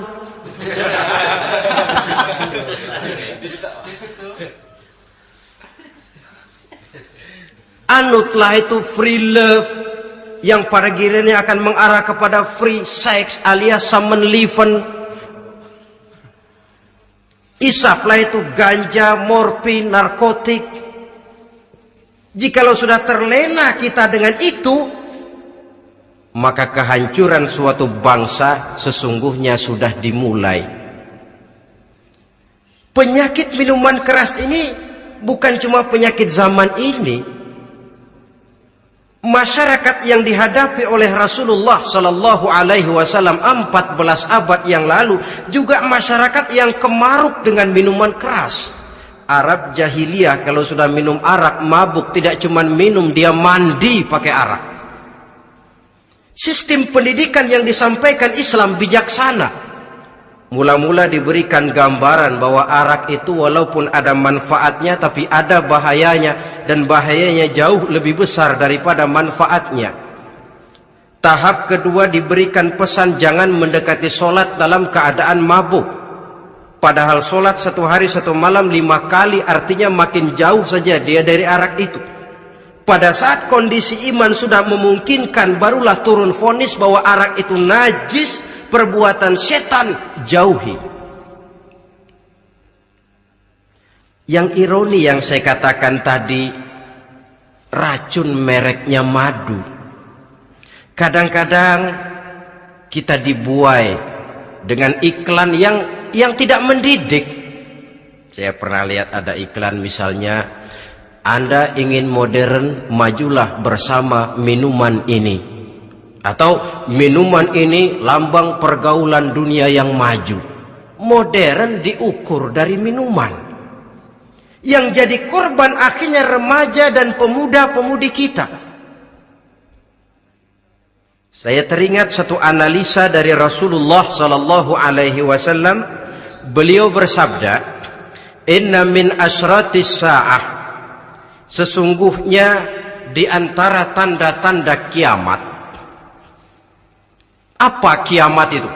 Dalam arti yang umum, kiamat itu saat dimana alam ini hancur, bumi gempa, air laut tumpah ke darat, gunung meletus, planet-planet bertabrakan, lalu semua yang bernama hidup mati. Itu kiamat beneran. Saya nggak mau cerita kiamat beneran, sebab saya sendiri nggak kepengen ngalamin. Yang sering kita ngalami ini kiamat kecil-kecilan, kiamat mini. Apa kiamat mini itu? Hancurnya sendi-sendi kehidupan sosial. Maksiat merajalela, munkarat menjadi-jadi. Yang ma'ruf dianggap munkar, yang munkar malah menjadi ma'ruf. Yang salah disanjung-sanjung, yang benar dicaci maki. Tuntunan dianggap tontonan, tontonan malah jadi tuntunan. Kan kiamat kalau sudah begitu. Penjungkiran nilai. Kenapa hal semacam ini bisa terjadi? Penyebabnya kata Nabi, pertama ayyurfa'al ilmu. Ilmu diangkat oleh Allah. Bagaimana cara Allah mengangkat ilmu dan apa maksudnya itu? Allah mengangkat ilmu itu, saudara, caranya pertama dengan mewafatkan ulama. Makin banyak ulama wafat, makin banyak ilmu ditarik.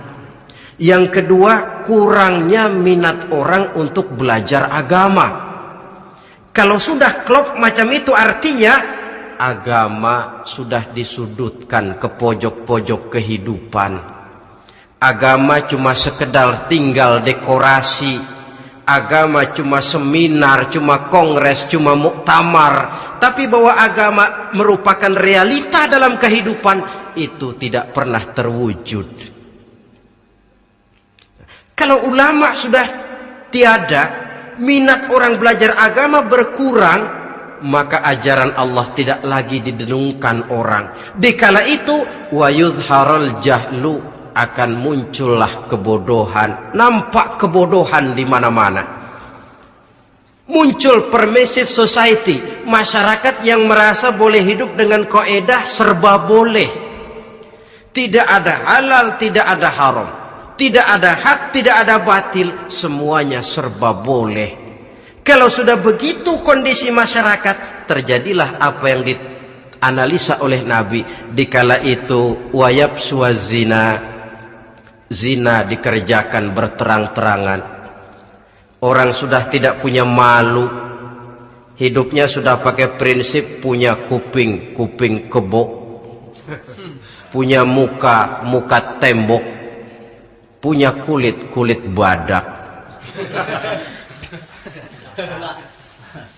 Kalau juga dikasih tahu, malu dong kau tinggal serumah belum nikah. Malu sama siapa? Masyarakat. Allah, masyarakat cuek aja.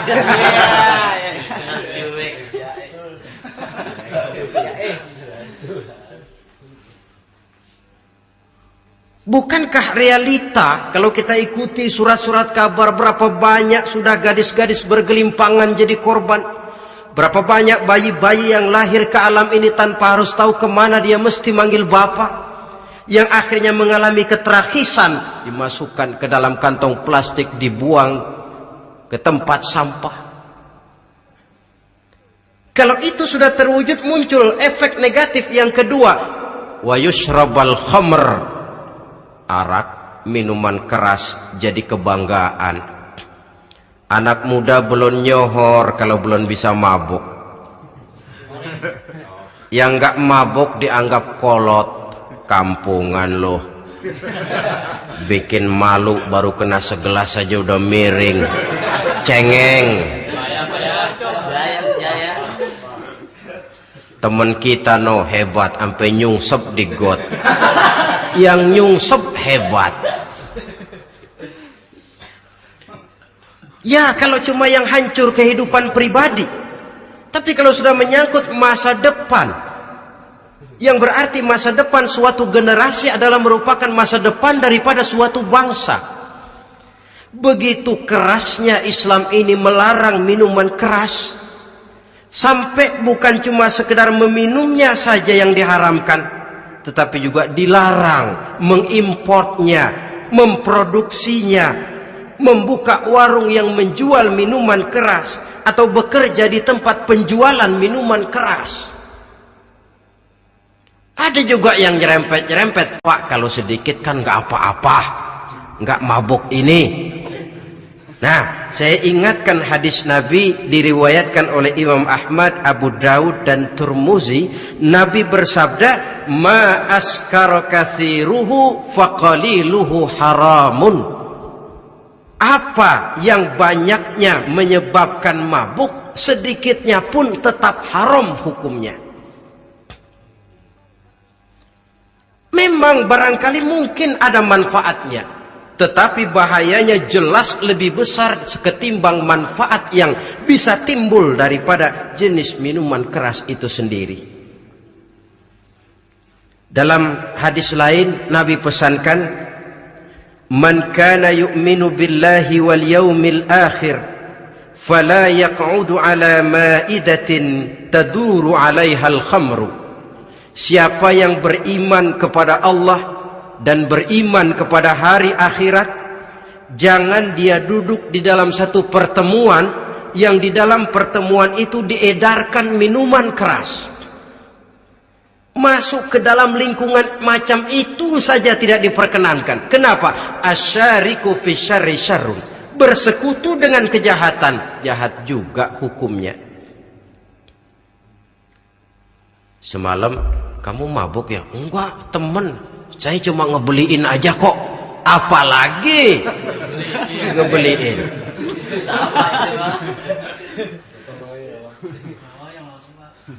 Sebab apa? Dalam keadaan mabuk, orang tidak lagi bisa berpikir secara logik.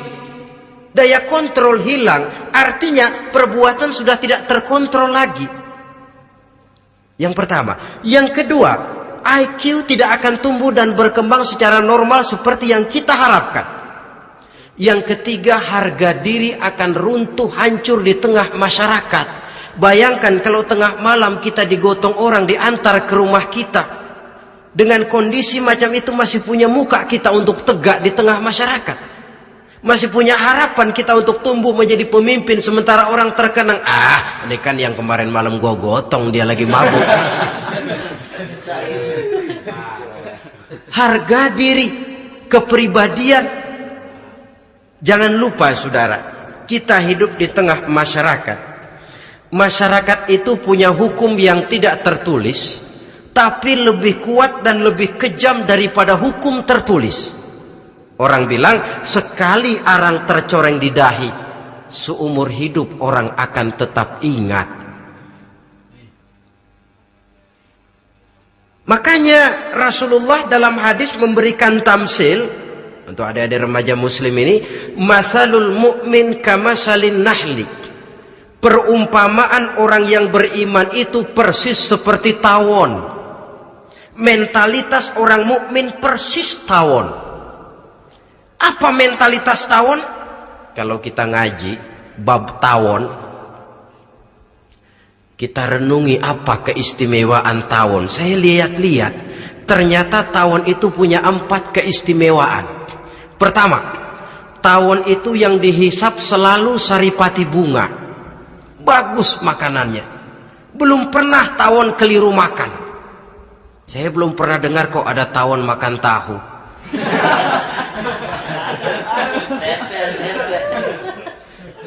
Yang dimakan selalu saripati bunga. Artinya apa?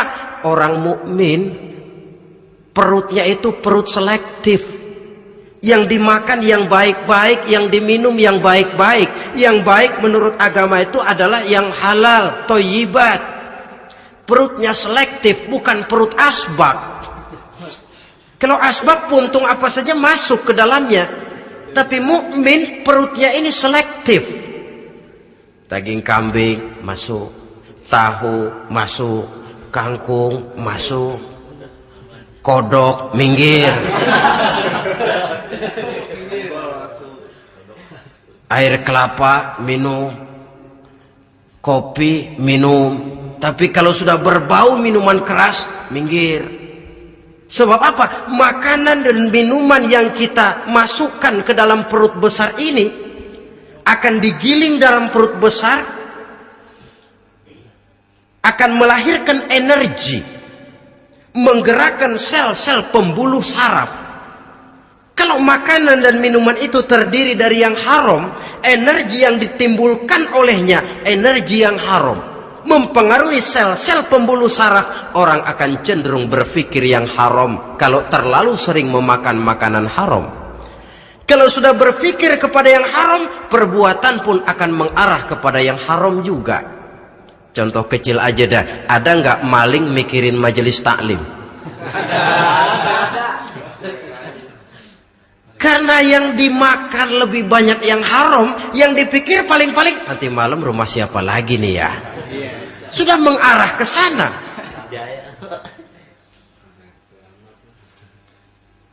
Saripati bunga yang dimakan tawon itu. Lalu tawon yang kedua saya lihat yang dikeluarkan selalu madu. Artinya apa? Orang mukmin itu kalau dia berkata, perkataannya mengenakan orang. Kalau dia berbuat, perbuatannya membawa manfaat bagi orang. Kalau kakinya melangkah, tentu ke tempat yang ada gunanya. Yang dikeluarkan madu, bukan racun. Indah tawon itu. Yang ketiga, tawon saya lihat, kemanapun dia hinggap, tidak ada dahan patah. Artinya apa? Orang mukmin dimanapun dia tinggal, kemanapun dia pergi, pantang jadi biang kerok buat lingkungannya, pantang menimbulkan kerusuhan dan keonaran. Tidak ada cabang patah dimanapun tawon hinggap. Tapi juga yang keempat, saya lihat-lihat tawon itu jangan coba-coba diusik. Satu kali dia diusik, kemana orang lari? Nyilem masih ditungguin. Tawon. Tapi kalau nggak diusik, nggak ada tawon usil ke pasar nyariin orang. Ketika dia diusik, inilah saatnya saya harus mempertahankan kehormatan diri saya. Dia pun bangkit. Artinya apa? Orang mukmin tidak boleh nyari-nyari musuh, tapi ketemu musuh tidak boleh lari. Musuh jangan dicari, bertemu pun jangan lari. Mentalitas orang mukmin seperti tawon, yang dimakan baik, yang dikeluarkan baik, kemana dia tinggal tidak menimbulkan keonaran buat masyarakat, tapi juga sanggup menjaga dan mempertahankan kehormatan dirinya. Kalau konteksnya dengan masalah yang sedang kita bicarakan, minuman keras, saya katakan tadi, kita kadang-kadang salah pilih, tertipu oleh racun yang bermerek madu. Ada minuman empuk, nyari yang keras, salah pilih. Ketahuan orang bikin pel buat anjing, manusia yang nelen. Akhirnya miring kayak anjing. Saudara, mari kita renungi An-Nisa ayat 140. Allah Subhanahu wa ta'ala mengingatkan, qad nazzala alaikum fil kitabi an idza sami'tum ayati Allahi yukfaru biha wa yustahza'u biha fala taq'udu ma'ahum hatta yakhudu fi haditsin ghairi innakum idzam misluhum. Sungguh kata Allah, telah diturunkan kitab Al-Quran ini kepada kamu, yang apabila kamu dengar ayat-ayat Allah itu diingkari orang, diejek-ejek orang, fala taq'udu ma'ahum, jangan kamu duduk bersama orang-orang semacam itu. Bagaimana mengejek ayat-ayat Allah? Misalnya, tahu kalau minuman keras itu diharamkan, tapi masih minum juga, itu kan mengejek ayat namanya. Duduk di majelis semacam itu dilarang oleh Quran. Kenapa? Innakum izam misluhum. Kalau kamu juga duduk di majelis semacam itu, kau dan mereka sama saja, kata Quran. Sama saja. Tahu kalau minuman yang memabukkan itu diharamkan agama, tapi diminumnya juga mengejek ayat Allah. Duduk di tengah kelompok mereka berarti ikut mengejek ayat Allah. Dekat saja pun jangan, entahlah lagi sampai meminumnya. Maaf, bukankah Allah menurunkan Al-Quran kepada manusia, kata Imam Al-Ghazali, persis, maaflah, seperti gubernur berkirim surat kepada Pak Lurah. Dalam suratnya Pak Gubernur bilang, Pak Lurah, tolong carikan tanah di daerah Kebayoran untuk sekolah 6.000 meter. Pak Lurah dapat surat dari Pak Gubernur, bangga bukan main. Itu surat sore pagi siang malam dibaca, ditaruh di tempat yang tinggi, diberikan minyak wangi, mau diambil dicium dulu, dibawa dengan penuh hormat dan hati-hati. Tapi tanah yang dipesan Pak Gubernur tidak dicari-cariin. Penghargaan macam apa ini? Nanti Gubernur cek, Pak Lurah, siapa? Sudah terima surat saya? Sudah Pak, sudah. Bagus. Lalu bagaimana? Aduh Pak, surat Bapak sore pagi siang malam saya baca. Bagus. Apalagi Lurah? Surat Bapak saya taruh di tempat yang tinggi Pak. Saya pakaiin minyak wangi. Mau saya ambil, saya cium dulu. Saya bawa dengan penuh hormat dan hati-hati. Bagus Lurah, kau memang hormat sama atasan. Cuman Lurah, tanahnya udah dicariin belum? Nah yang itu belum tuh Pak. Belum. Kata Gubernur, bagus Lurah, besok berhenti lo ya.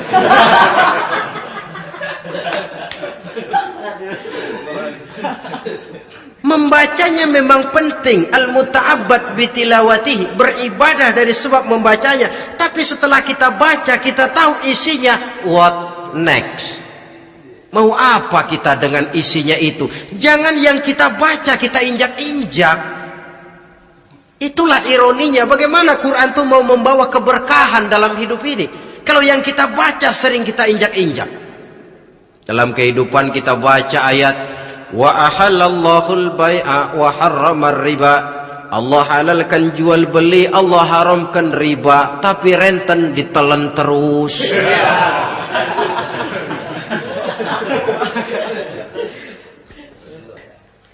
Kita baca ayat wa'tasimu bihablillahi jami'an wa la tafarraqu. Berpegang teguhlah kamu kepada tali Allah, jangan bercerai-berai. Tapi sesama muslim pelotot-pelototan jalan terus. Janganlah yang sesama muslim kadang-kadang yang mengklaim dirinya sebagai pemimpin Islam kelihatannya juga sikut-sikutan jalan terus.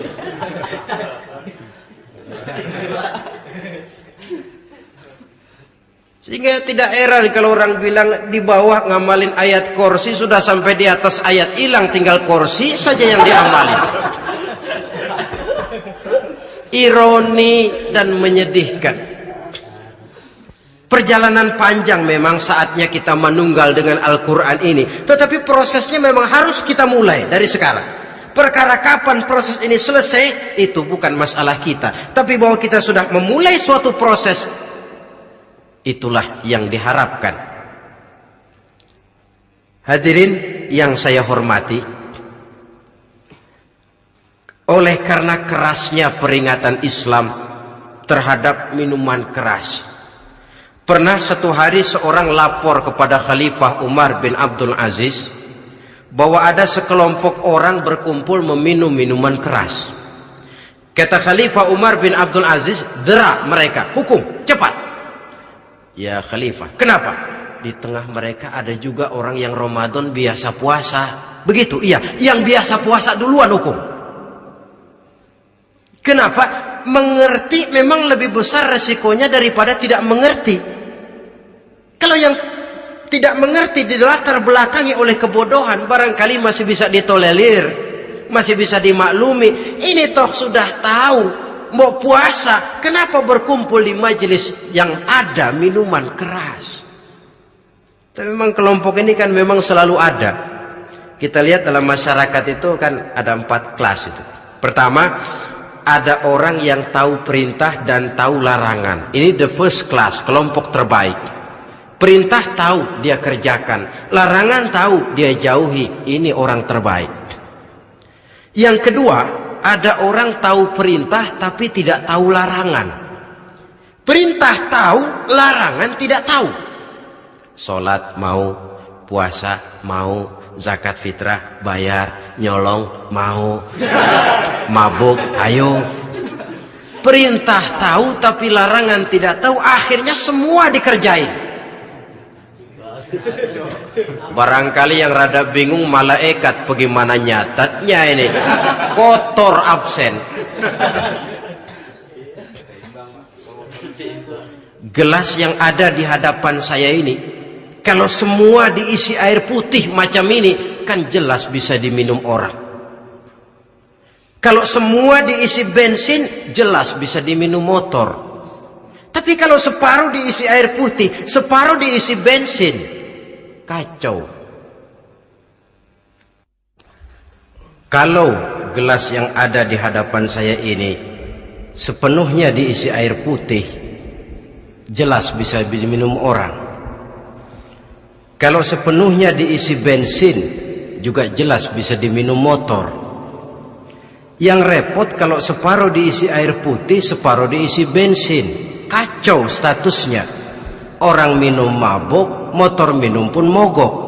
Dijual juga tidak laku barang campuran. Inilah makna pernyataan Allah, wala talbisul haqqa bil batil. Jangan kamu campur adukan antara yang hak dan yang batil. Perintah dikerjakan, larangan pun dikerjakan juga.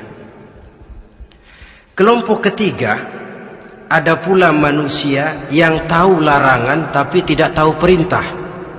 Larangan tahu tapi perintah tidak tahu. Jahat sama tetangga tidak, mencuri tidak, mabuk tidak, zina tidak, sholat tidak, puasa tidak, polos, semua serba tidak. Dan yang terakhir, kelompok keempat, perintah tidak tahu, larangan pun tidak tahu. Ini masuk kelompok makhluk gratis. Misalnya kambing, ayam, kerbau, itu kan makhluk-makhluk yang memang perintah tidak tahu, pun larangan juga tidak tahu. Nah, dalam hubungannya dengan ini, saya mengajak, marilah kita berusaha sekuat mungkin menjauhkan diri dari minuman keras yang jelas bahayanya dengan hidup tidak jauh dari bimbingan agama. Hadirin kaum muslimin rahimakumullah. Kawan seiring dan sejalan dari minuman keras, judi namanya. Saudara kembar barangkali. Yang satu sering menimbulkan yang lain, tetapi bukan tak jarang keduanya berjalan berdampingan. Posisi judi dan arak ini dalam Quran sama bahayanya. Apa sebab? Mentalitas judi adalah mentalitas sirkeless, lingkaran setan. Artinya yang menang biasanya ketagihan, yang kalah biasanya penasaran. Ini yang menyebabkan orang tidak mau berhenti. Kalau dia menang, dia ingin mencoba untuk menang dalam jumlah yang jauh lebih besar lagi. Kalau dia kalah, dia penasaran, kenapa hari ini kalah? Barangkali sial, besok malam saya tebus. Mental semacam ini memang sulit untuk berhenti. Kenapa judi diharamkan dalam Islam? Pertama, seorang muslim di dalam berusaha mencari harta, dia harus mengikuti sunnatullah. Kata kita orang muslim, hukum alam kata orang sekarang, natural of law bahasa kerennya. Berusaha menurut hukum kausal, memasuki rumah dari pintunya, menunggu suatu akibat dari sebab yang kita lakukan. Bahwa kalau begini mesti begitu. Karena kita memang terikat oleh permainan yang disebut hukum alam ini. Hidup bukan undian, jangan mengharap untung besar tanpa mau peras keringat. Satu pagi Khalifah Umar bin Khattab radhiyallahu an masuk ke masjid. Beliau lihat ada orang sedang berdoa khusyuk betul. Ditunggunya 2 menit, 3 menit, sampai 10 menit lebih belum juga selesai. Agak lama orang itu berdoa. Selesai berdoa, dihampiri orang itu oleh Sayyidina Umar. Beliau tanya, saudara, Lagi apa? Tadi itu. Berdoa ya khalifah. Minta kepada Allah? Tentu minta kepada Allah. Minta apa kamu? Minta rezeki. Sudah lama? Dari tadi habis sembahyang subuh. Dapat? Belum. Ya memang kata Sayyidina Umar, inna sama la tumtiru zahaban wala fiddatan. Langit itu tidak mungkin akan menghujankan emas, tidak mungkin pula menghujankan perak. Jadi orang dilarang duduk bermalas-malas menunggu keajaiban yang datang dari langit. Karena memang hidup ini bukan undian. Jadi jangan mengharap untung besar tanpa mau peras keringat. Di dalam berusaha kita terikat oleh sunnatullah. Kalau begini sebab penyebabnya, akan begini akibat yang ditimbulkannya. Yang kedua, Islam menjadikan harta manusia itu sebagai benda berharga yang dilindungi. Mengambilnya dengan judi termasuk memakan harta orang lain dengan cara yang batil. Yang ketiga, judi itu sendiri dapat menimbulkan permusuhan dan pertentangan antara para pemain itu sendiri. Meskipun kelihatannya kompak duduk dalam satu meja yang saling berhadap-hadapan, yang kalah kelihatannya pasrah, tetapi kan itu cuma kulit permukaan. Batinnya bagaimanapun juga yang kalah itu tetap mendendam. Sedangkan yang kalah di samping mendendam juga mengomel, mencaci mungkin ya lawan bermainnya, ya mungkin juga dirinya sendiri. Dan yang keempat, judi itu merusak aktivitas hidup, membuat orang membuang waktu dengan tidak terasa, dan yang pada gilirannya melupakan orang kepada tanggung jawab. Wah, kalau sudah memegang kartu, konon kabarnya, saya sendiri alhamdulillah belum pernah, lupalah orang anak, lupalah orang kepada istri, lupalah orang kepada tanggung jawab. Waktu pun berlalu tanpa terasa. Apalagi kalau sudah diiming-iming oleh gambaran akan memperoleh keuntungan yang besar. Termasuk di dalam judi itu undian, apapun namanya. Yang usaha ke arah ini seharusnya tidak dipermudah, walaupun dengan embel-embel dana kemanusiaan, sumbangan sosial. Saya tidak begitu yakin, saudara, bahwa bangsa Indonesia ini sudah begitu menipis rasa kemanusiaannya, sehingga untuk berlaku sosial mesti diimbangi dengan hadiah sekian juta rupiah. Saya tidak percaya bahwa umat Islam di Indonesia sudah begitu tipis rasa kasih sayangnya kepada sesama, sehingga sulit mengeluarkan bantuan kalau tidak diimbangi dengan hadiah yang sekian puluh juta rupiah.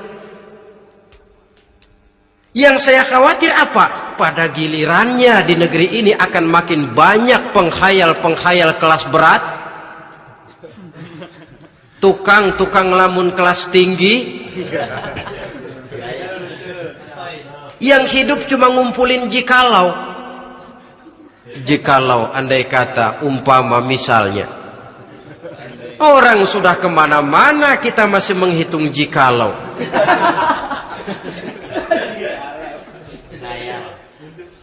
Orang boleh saja mengharap burung terbang tinggi, tapi punai di tangan jangan dulu dilepas.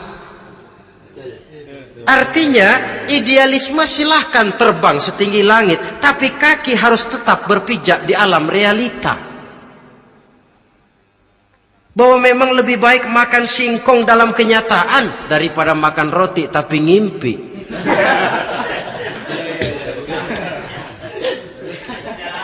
Kadang anaknya menangis, Pak minta jajan, ada uang 200 rupiah. Sudahlah sabar, kau jangan jajan, nanti bapak beliin kalau tembus 100 juta nih. Akhirnya yang 100 juta tidak, anak pun kelaparan. Bukankah akan jadi masalah bagi semuanya? Belum lagi rasa sayang kepada harta yang sudah dia miliki. entah itu tanah, rumah, kendaraan. Kalau sudah kadangkala di meja judi, hilang rasa sayang kepada benda itu. Ada rumah-rumahnya dilelang, ada kendaraan-kendaraan jadi taruhan. Ada jam tangan pun copot tanpa terasa.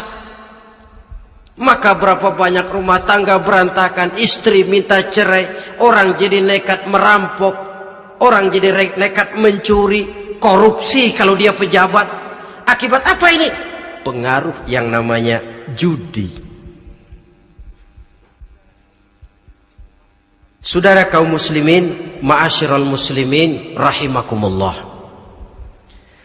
Itu sebabnya di dalam surah Al-Maidah ayat 90 Allah menekankan, innamal khamru wal maisir wal ansab wal azlam rijsun min amali syaitan fajtanibuhu la'allakum tuflihun. Sesungguhnya arak, judi, berhala, mengundi nasib itu rijsun.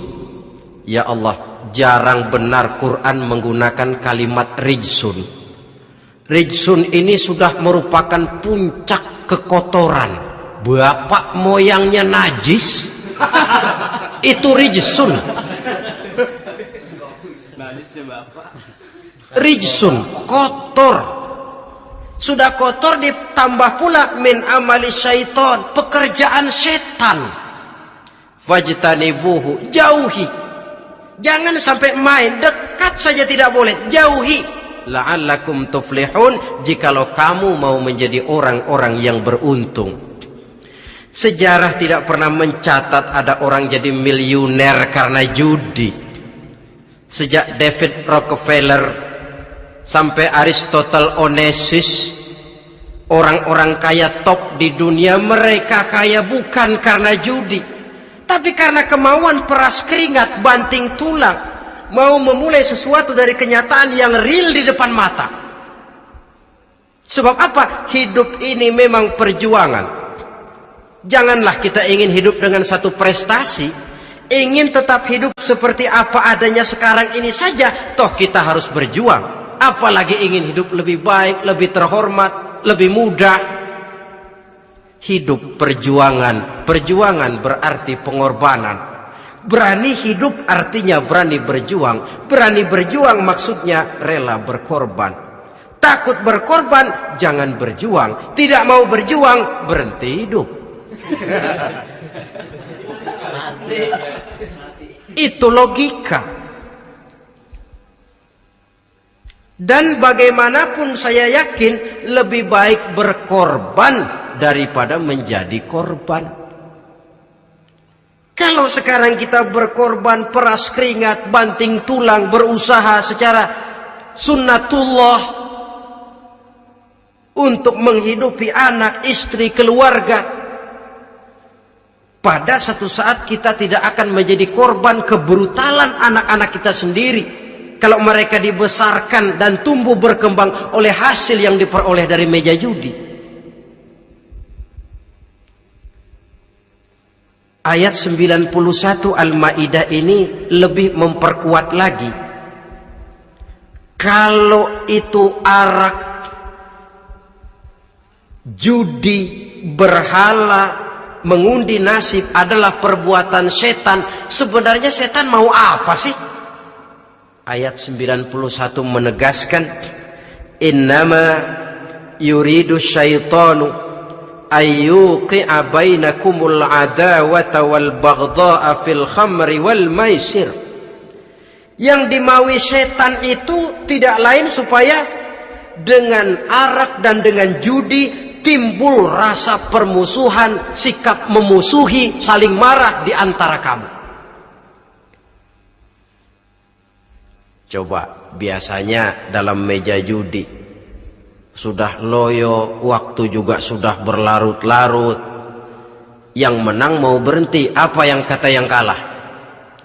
Berhenti dah, gue wacok loh. Enak bener, gue lagi kalah, lo berhenti. Coba, kira-kira kapan akan selesai permainan? akan timbul permusuhan, akan timbul rasa dendam kesumat yang ditanamkan oleh setan. Karena memang baik arak, baik judi, baik berhala, baik mengudi nasib, itu semua permainan-permainan setan yang diberikan kepada kita untuk kita ikut andil bermain di dalamnya. Tatkala kita ikut terkena jerat setan, tertawalah mereka. Kenapa? Oh, makin banyak teman saya di neraka. Maaf, setan itu kan sudah tahu vonisnya. Ketika dulu dedengkotnya yang namanya iblis terusir dari surga, itu bikin semacam perjanjian dengan Allah. Tuhan, kenapa iblis? Gara-gara Adam saya terusir dari surga. Maka sejak saat ini Adam dan seluruh keturunannya adalah musuh bebuyutan saya. Saya akan gelincirkan mereka dari jalan. Silahkan iblis, goda mereka, tapi kau tidak akan mungkin bisa menggoda mereka kalau hamba-hambaku itu menjadi hamba yang ikhlas. Hanya hambaku yang ikhlas yang tidak mungkin kamu goda, yang lain barangkali bisa. Sejak saat itulah iblis memproklamirkan permusuhan, dan dia sudah tahu betul vonisnya neraka. Tugas dia sekarang bagaimana mengumpulkan teman sebanyak-banyaknya ke dalam neraka. Hamba Allah saja yang tidak tergelincir kepada minuman keras dan judi. Hamba Allah yang ikhlas itu bagaimana? Yang ikhlas menjadi hamba Allah dalam arti kata dan perbuatannya memang mencerminkan bahwa dia hamba Allah. Maaf, di zaman sekarang ini kan banyak orang cuma berkata saya hamba Allah mulutnya, tapi perbuatannya membuktikan dia hamba setan, hamba dunia, hamba harta, budak jabatan, budak nafsu. Tidak sesuai antara ucapan dan perbuatan. Sebab itu kata-kata hamba Allah kalau keluar dari mulut manusia itu murah, soalnya ngaku siapapun bisa. Tapi diakui atau tidak, ini yang kita belum tahu. Ada juga orang berdalih, saya akan masang kalau dapat nanti mau nyumbang masjid. Barangkali aja kalau nyumbang masjid disoriin dikit sama Tuhan.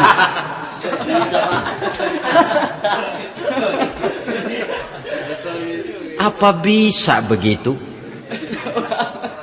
Saudara, kita tidak mungkin mencuci kain dengan air najis. Innallaha thayyibun, kata Nabi, la yaqbalu illa thayyiba. Allah itu baik dan hanya menerima yang baik. Bahwa dalam Islam tujuan yang baik harus dicapai dengan prosedur yang baik. Bahwa niat menyumbang masjid bagus, tapi hasil daripada judi atau undian tidak akan menyampaikan kita kepada tujuan itu. Tidak boleh mencuri kain walaupun niatnya untuk sholat. Kalau nyolong kain niatnya buat sembahyang, dimaafin kali. Walaupun sholatnya sah, mencuri kainnya tetap saja dosa. Islam tidak menghalalkan segala cara untuk mencapai suatu tujuan. Bahwa tujuan yang baik harus dicapai dengan cara yang baik juga. Dan penyakit judi ini juga bukan penyakit baru. Sejak dulu masa jahiliyah judi mereka, saya kira kalau Las Vegas, kota judi Amerika saja barangkali masih kalah dengan cara judi jahiliyah dulu. Mereka kalau sudah judi itu uang. Habis uang, ada punya tanah pasang taruhan. Habis tanah, ada rumahnya dipasang.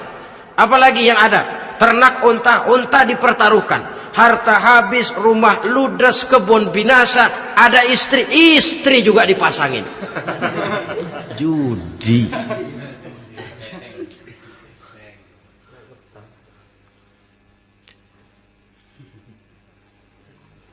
Kita sebagai muslim oleh Al-Quran dijelaskan orang yang mempunyai dua tujuan hidup. Pertama tujuan jangka pendek, yang kedua tujuan jangka panjang. Tujuan jangka pendek dunia dan seluruh isinya. Tujuan jangka panjang adalah akhirat dan ridho Allah. Ini yang terpantul dalam doa setiap kita. Rabbana atina fid dunya hasanah wa fil akhirati hasanah. Tercapai tujuan jangka pendek fid dunya hasanah dan tujuan jangka panjang wa fil akhirati hasanah. Untuk mencapai tujuan jangka pendek, merangkul dunia dan seluruh isinya, apa yang jadi modal utama? Pertama, pendidikan. Makin tinggi jenjang karier pendidikan yang kita tempuh, rasa-rasanya makin mudah menjangkau dunia dan isinya. Yang kedua, pengalaman. Tenaga-tenaga expert masih tetap diperlukan. Makin banyak pengalaman, makin mudah menjangkau dunia. Yang ketiga, dan ini ada tapi tidak bisa dijadikan pegangan, faktor nasib. Faktor kebetulan ada, tapi tidak bisa dijadikan pegangan mutlak. Pendidikan, pengalaman, ingin menjangkau fid dunya hasanah, ini modal utama. Lalu untuk mencapai fil akhirati hasanah, prestasi ibadah. Bagaimanapun tinggi pangkat dan jabatan kita, bagaimanapun banyak gelar kita sandang, tanpa prestasi ibadah, nol besar kita dalam pandangan Allah. Itu sebabnya kita sholat. Jadi tidak beralasan kalau orang ditanya, kenapa sih kamu nggak sholat? Ah, tetangga saya sholat melarat terus. Memang sholat itu bukan untuk mencari uang kok. Kalau ada orang yang rajin sholat, rezekinya kelihatan lancar, itu cuma sekedar persekot. Uang muka, cashnya tetap di akhirat nanti. Efeknya apa? Karena kita punya tujuan jangka panjang, mengharap ridho Allah di akhirat. Cara kita mencapai tujuan jangka pendek dibatasi oleh pertanyaan, Allah ridho apa enggak? Kita cari uang, tapi pertanyaan pokok, Allah ridho enggak cara ini? Kita mengejar kedudukan, tapi Allah ridho enggak dengan cara ini? Ini yang menyebabkan kita lantas tidak lalu menghalalkan segala cara. Yang penting tujuan tercapai cara apapun halal, PKI. Kan cuma PKI yang berprinsip asal tujuan tercapai cara apapun halal. Dan kita sudah sepakat PKI dan seluruh ajarannya tidak berhak hidup di bumi Pancasila ini. Cuma jangan sekedar PKI-nya dikutuk tapi ajarannya dipakai.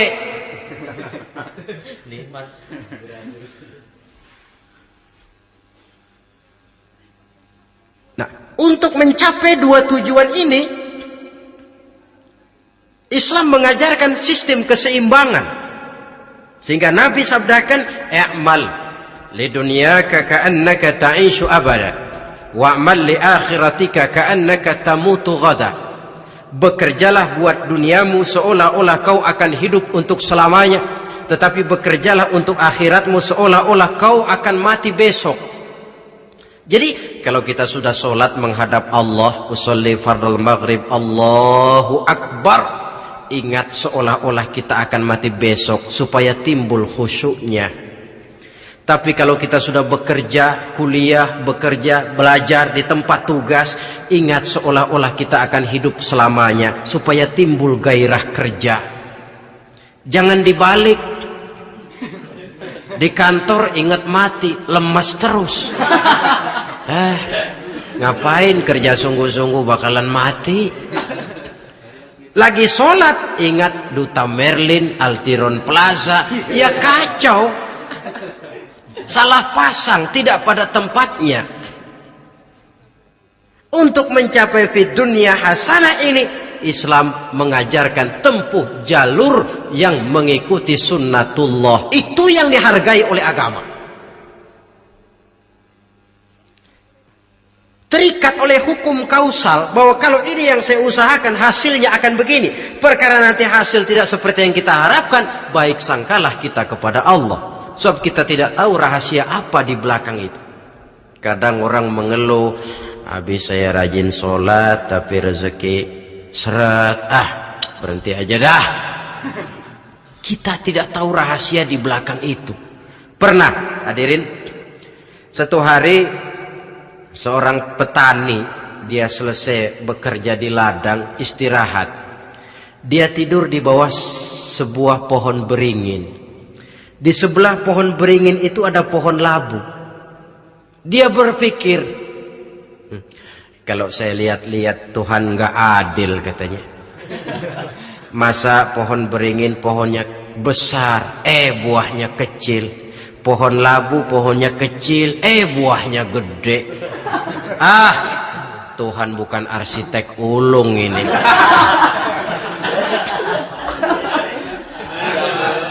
Mestinya supaya enak dilihat, beringin yang pohonnya besar buahnya sebesar buah labu. Pohon labu yang pohonnya kecil buahnya kecil saja sebesar buah beringin. Tidak adil Tuhan. Baru dia selesai berpikir Tuhan tidak adil, jatuh sebutir buah beringin tepat menimpa hidungnya. Dia terkejut. Astagfirullahalazim. Kalau begitu saya sadar katanya, Tuhan benar-benar adil. Coba kalau buah beringin segede buah labu, waduh, kayak apa muka saya ini?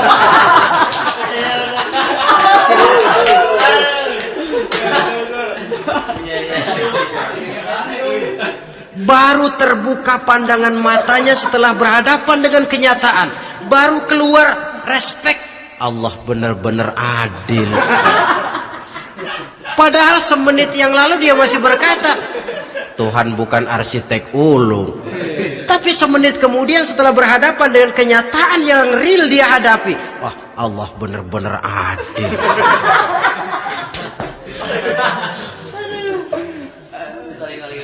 Itulah kehidupan ini.